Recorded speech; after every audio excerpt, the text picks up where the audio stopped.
This is the Jamaica Information Service, the voice of Jamaica. You're inside Jamaica Magazine. Encouraging the information flow, sharing the news and views you need to know. We are building an informed Jamaica every day. Listening to what you say. It's Tuesday, February 2. Hi there, I am Alison Watson and you are inside Jamaica Magazine. Coming up, the sweet potential of beekeeping. But before that, agriculture sector records 13% growth last year. Industry Ministry clamping down on illicit scrap metal dealers, and Health Ministry urges continued vigilance against influenza virus. The news in detail after this break.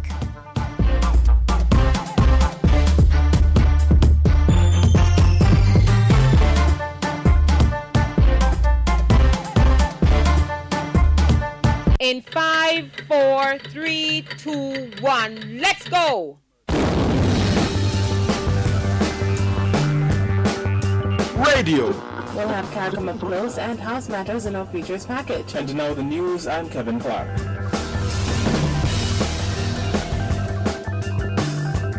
Research and publications.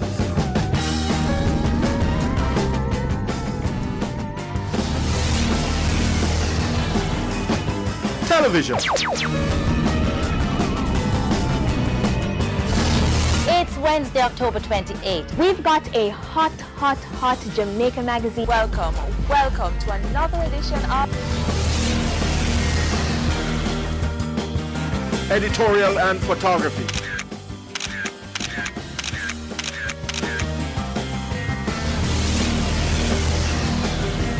Public relations.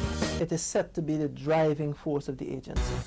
All this and more in one place. 4 divisions, 15 departments.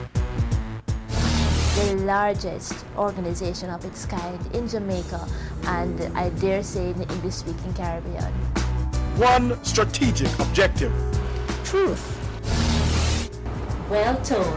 It's the Jamaica Information Service. the voice of Jamaica.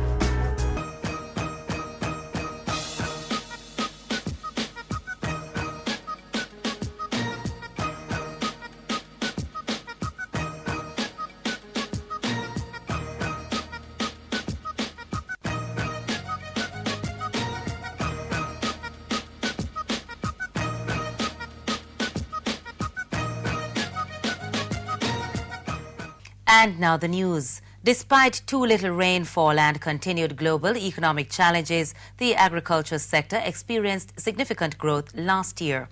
The growth was led by a 33.5% increase in the production of domestic crops for the fourth quarter of the calendar year. This capped off 6 consecutive quarters of growth in the subsector, ensuring a 22.4% increase for the year.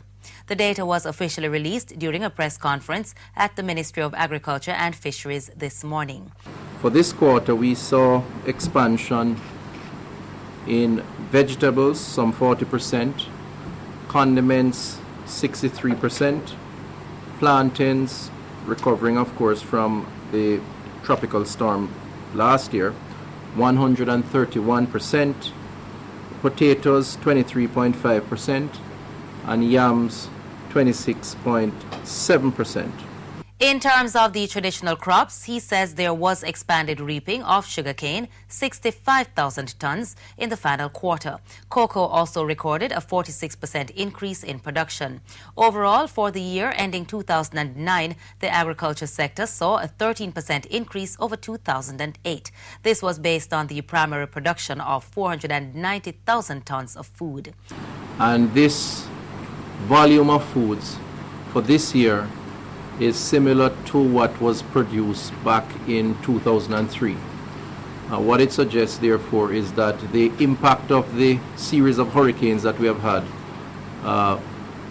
since 2004 up to about 2006, those 4 hurricanes, the sector has rebounded from the impact of those hurricanes, and we have in fact surpassed the volumes produced during this period. But the news was not all good for the sector. Drought in the coffee growing areas contributed to a decline of 40% in that subsector. In fact, the lack of rainfall last year proved to be a major challenge for the entire agriculture sector. 9 of the 12 months recorded less than average rainfall, and it left farmlands parched and contributed to other issues such as an outbreak of the beet armyworm in sections of St. Elizabeth and southern Manchester. Minister Tufton says the sector compensated through increased productivity and an expansion of the land under cultivation.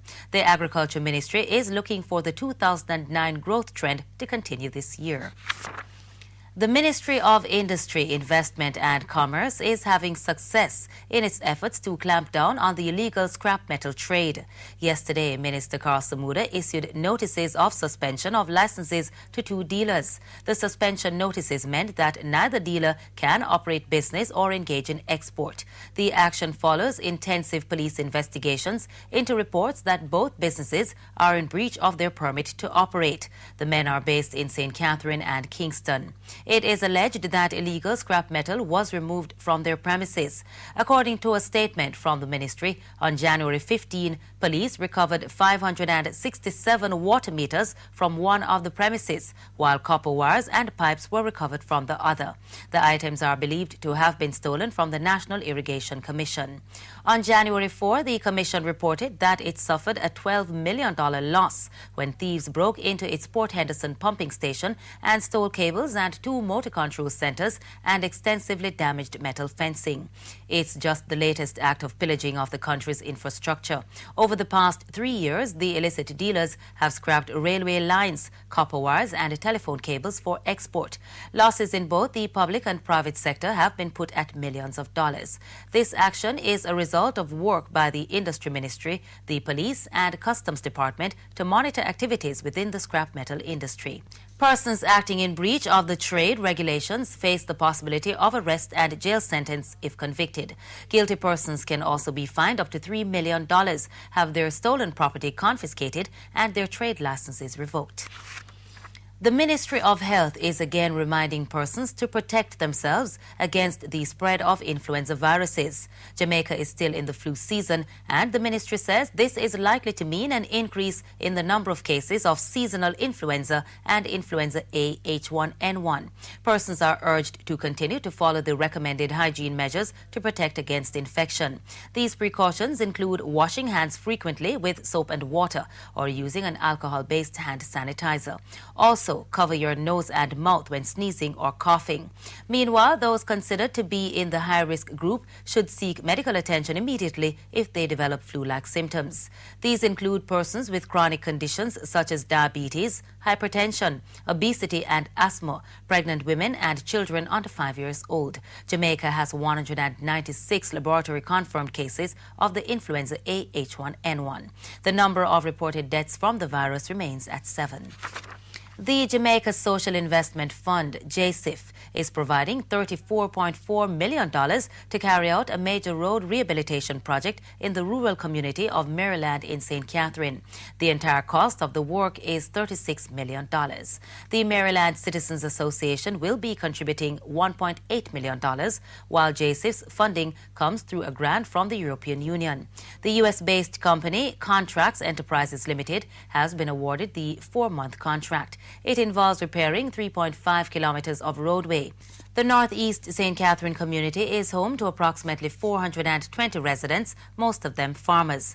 Project manager for the European Union Banana Support Program, Celia Dillon, says the project is a major landmark in the upgrading of the Guys Hill, Linstead, Riversdale and Pear Tree Grove routes.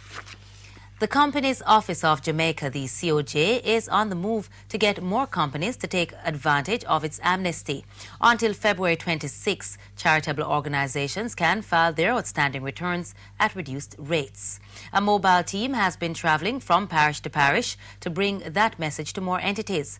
The services being offered include the facilitation of payments for new business registration and renewal of business registration. The team is also allowing persons to pay for changes and submission of documents and other matters. The COJ says once the amnesty is up, it will be taking strong action against businesses that are operating without being duly registered.